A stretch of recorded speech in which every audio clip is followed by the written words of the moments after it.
Good morning friends. अभी study club पर आपका स्वागत है और आप देख रहे हैं अभी स्टडी क्लब को। आज का हमारा टॉपिक है कि BSCB 12 बोर्ड 2022 में अच्छे मार्क्स कैसे लाएं। ठीक है, किस प्रकार पढ़ाई करें कि आपका अच्छा मार्क्स आए। आज से आपका केवल और केवल लगभग 50 दिन बचे हुए हैं शेष, और 50 दिनों में किस प्रकार की तैयारी करके हम अच्छे मार्क्स अर्जित कर सकते हैं। सबसे पहले हम देखेंगे कि बिहार बोर्ड 12 के एग्ज़ाम में 3 प्रकार के स्ट्रीम है। पहला साइंस है, दूसरा आर्ट है और तीसरा कॉमर्स है। तो साइंस, आर्ट और कॉमर्स तीनों बैकग्राउंड के, तीनों स्ट्रीम के बच्चे हैं। ठीक है, तो साइंस वाले अपने अनुसार विषय को देखेंगे, आर्ट्स वाले अपने अनुसार देखेंगे और कॉमर्स वाले अपने अनुसार देखेंगे। ठीक है, तीनों के लिए सेक्टर बराबर होता है, तीनों के लिए 500 नंबर का ही क्वेश्चन होता है और तीनों 500 नंबर में ही से लाना होता है। ठीक है, अतः यहाँ सिलेबस की कोई मतलब स्ट्रीम की कोई बातें नहीं है। ठीक है, दो सभी लोगों के लिए महत्वपूर्ण बातें हैं। पहला चीज़ आप देखेंगे कि आसानी से 80% से अधिक मार्क्स कैसे लाएं। ठीक है, कई ऐसे बच्चे आपने देखे होंगे एग्जाम में कि जो कम पढ़ते हैं, हमेशा घूमते रहते हैं, लेकिन उनकी लेखन शैली अच्छी होती है जिसके कारण उनके मार्क्स अच्छे आ जाते हैं। ऐसा कहा जा भी जाता है कि लिखावट से बड़ी कोई पैरवी नहीं होती। यदि आप अच्छे से लिख के आते हैं तो दुनिया की कोई भी पैरवी काम नहीं करेगी, यदि आपने अच्छे से लिखा है तो। एक और बात देखें कि पढ़ना और अंक लाना दोनों अलग अलग चीज़ें हैं। कई ऐसे बच्चे होते हैं जो सालों भर पढ़ते हैं फिर भी उनका अंक नहीं आ पाता है अच्छे से, और कई ऐसे बच्चे होते हैं जो 2 महीने मेहनत कर देते हैं और उनका अंक लगभग 80% एबव आ जाता है। तो वह कैसे होता है? तो वे अंतिम दिनों में क्या करते हैं और क्या नहीं करते हैं, ये चीज़ें ध्यान देनी होती हैं। ये साल भर टेंशन लेकर के कई ऐसे बच्चे होते हैं जो साल भर पढ़ते हैं और परीक्षा के दिनों में परीक्षा को लेकर के इतने चिंतित हो जाते हैं, वे इतने घबरा जाते हैं कि उनका जो कंसंट्रेशन है वो बिगड़ जाता है और उनका मार्क्स अच्छा नहीं हो पाता है। अतः हमें क्या करना चाहिए और क्या नहीं करना चाहिए, आइए इस पर एक बार गौर करते हैं। सबसे पहला चीज़ कि परीक्षा के अंतिम दिनों में हमें क्या करना चाहिए, तो डेली और वीकली रूटीन बनाना चाहिए। अभी हमारे पास मंथली भी बना सकते हैं, लेकिन मंथली बनाने का टाइम नहीं है क्योंकि लगभग 50 दिन बचा हुआ है, तो एक मंथली हो सकता है, फिर उसके बाद नहीं हो पाएगा।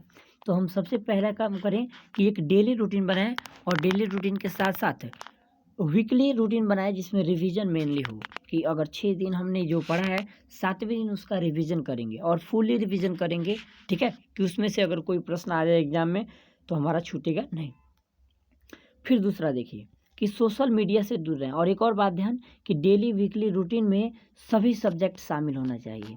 1-2 सब्जेक्ट नहीं बल्कि सभी सब्जेक्ट पे बराबर ध्यान देंगे, और हाँ, जो सब्जेक्ट थोड़ा सा कमज़ोर होगा उस पर थोड़ा अधिक समय देंगे।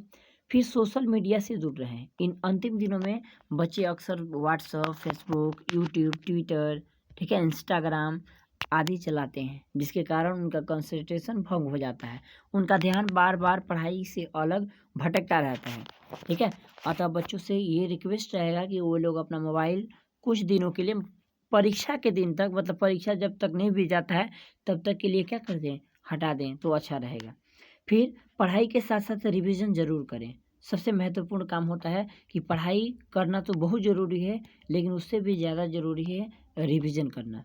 ठीक है, क्योंकि जितनी बार आप रिवीजन कीजिएगा उतनी बार आपको याद होता जाएगा। ठीक है, तो कई बार ऐसा होता है कि एक बार पढ़ने पे 20% याद हुआ, फिर दोबारा पढ़े 40% याद हुआ, 3 बार पढ़े तो 60% याद हुआ। ऐसे ऐसे 2-4-5 बार जब हम पढ़ेंगे तो टोटली रिवीजन हो जाएगा और हमारे माइंड में बैठ जाएगा। फिर कम से कम 6 घंटा सोएं। अंतिम परीक्षा के अंतिम दिनों में सभी बच्चे ऐसे करते हैं कि रात रात भर जग करके पढ़ेंगे, खूब ज़्यादा जगें, तो खूब ज़्यादा जगने पर आपके हेल्थ प्रॉब्लम हो सकते हैं। ठीक है, आपके दिमागी संतुलन बिगड़ सकता है या शारीरिक आपका जो स्वास्थ्य है वो खराब हो सकता है। अतः कम से कम आप 6 घंटे ज़रूर सोएं। फिर आप पौष्टिक आहार लें। ठीक है, यदि आप खाएंगे अच्छे से पौष्टिक आहार लेंगे तो आपका माइंड भी होगा कि बैलेंस रहेगा, संतुलित रहेगा। यदि पौष्टिक आहार नहीं ले पाते हैं और मानसिक प्रेशर ज़्यादा पड़ता है, दबाव ज़्यादा पड़ेगा दिमाग पर, तो आपका दिमाग संतुलन खो बैठेगा। अतः पौष्टिक आहार के साथ साथ आप पढ़ाई कीजिए। अगला चीज़ है कि क्या नहीं करें। तो परीक्षा के अंतिम दिनों में सबसे महत्वपूर्ण चीज़ ये है कि मनोरंजन के लिए टीवी, मोबाइल, लैपटॉप का प्रयोग न करें। ये सही बात है कि कोई भी व्यक्ति लगातार 5 घंटे 6 घंटे तक नहीं पढ़ सकता है, उस दौरान उसे कुछ मनोरंजन के लिए चाहिए। तो मनोरंजन के लिए आप घूम फिर सकते हैं, पानी पी सकते हैं, थोड़ा कुछ खा सकते हैं, थोड़ा बहुत, ठीक है। लेकिन ऐसा मत सोचिएगा कि थोड़ा टीवी देख लें, मोबाइल देख लें, गाना सुन लें, लैपटॉप देख लें, ऐसा नहीं। वो जैसे ही देखने बैठिएगा आप, तो आपका इंटरेक्शन बढ़ता जाएगा, ठीक है।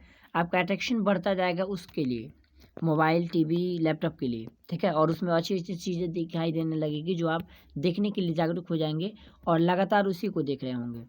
फिर दूसरा है कि किसी से बहस या झगड़ा ना करें।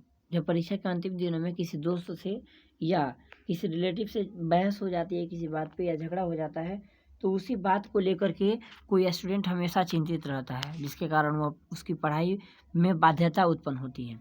अतः आप किसी से भी बहस या झगड़ा ना करें, हमेशा सबके साथ एक समान बर्ताव करें।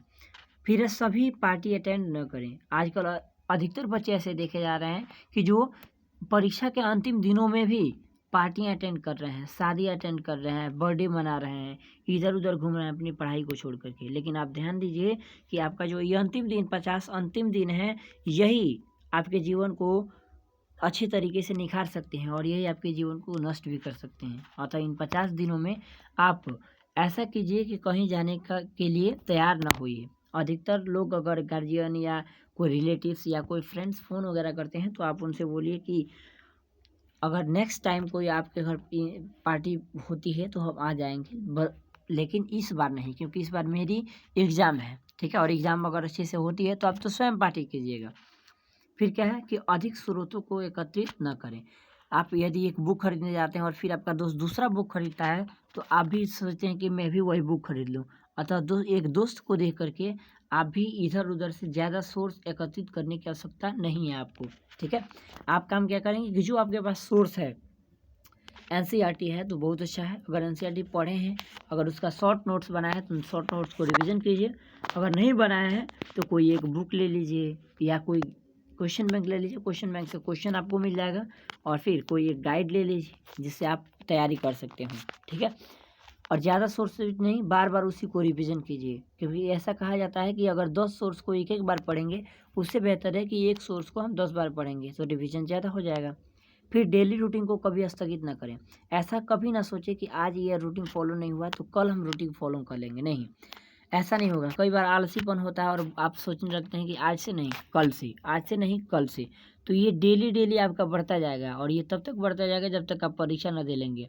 और परीक्षा के दिन जब आप जाएंगे तो आपको, जब परीक्षा हॉल में बैठेंगे तो आपको लगेगा कि ओ एक दिन और पढ़ लिए होते तो ये नहीं छूटा होता। जैसे एग्ज़ाम में क्वेश्चन छूटेगा तो आपको लगेगा कि हाँ, किसी ने कहा था अगर एक दिन नहीं पढ़ लिए होते तो ये क्वेश्चन नहीं छूटता, ठीक है। अतः इन बातों को ध्यान रखते हुए कि क्या करें और क्या नहीं करें, आप लोग परीक्षा की तैयारी कीजिए। साथ ही साथ किस चीज़ों पे फोकस करना है, पहला चीज़, ठीक है, ऑब्जेक्टिव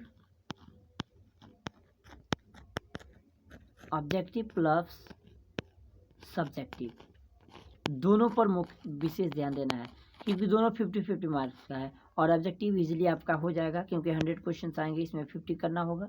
और सब्जेक्टिव पर आप लेखन, ठीक है, लेखन शैली को विकसित कीजिए, आप लिखने की कला पर विकसित कीजिए कि कैसे लिखना है कि अच्छे मार्क्स आए। इसमें तो आपको इजीली आ जाएगा, इसको ध्यान देना है आपको, सब्जेक्टिव क्वेश्चंस को। दूसरा क्या देखना है आपका, हैंडराइटिंग पे फोकस करना है। साथ ही साथ, ठीक है, स्पीड पे फोकस करना है कि 3 घंटे में कैसे हम लिख पा रहे हैं कि नहीं लिख पा रहे हैं, उसको बार बार रिवीजन करना है। और फिर एक और चीज़ ध्यान देना है, ऑब्जेक्टिव सब्जेक्टिव क्वेश्चंस हो गया, हैंडराइटिंग एंड स्पीड हो गया, ठीक है। और फिर तीसरा रिवीजन पर ज़रूर ध्यान देना है, ठीक है, कि रिवीजन बार बार करना है। इन चीज़ों को फॉलो कीजिए, ठीक है। और आप भी ला सकते हैं खूब इजीली, आसानी से इतना काम कीजिए और 80% प्लस आपका भी मार्क्स आ सकता है, ठीक है। Thank you.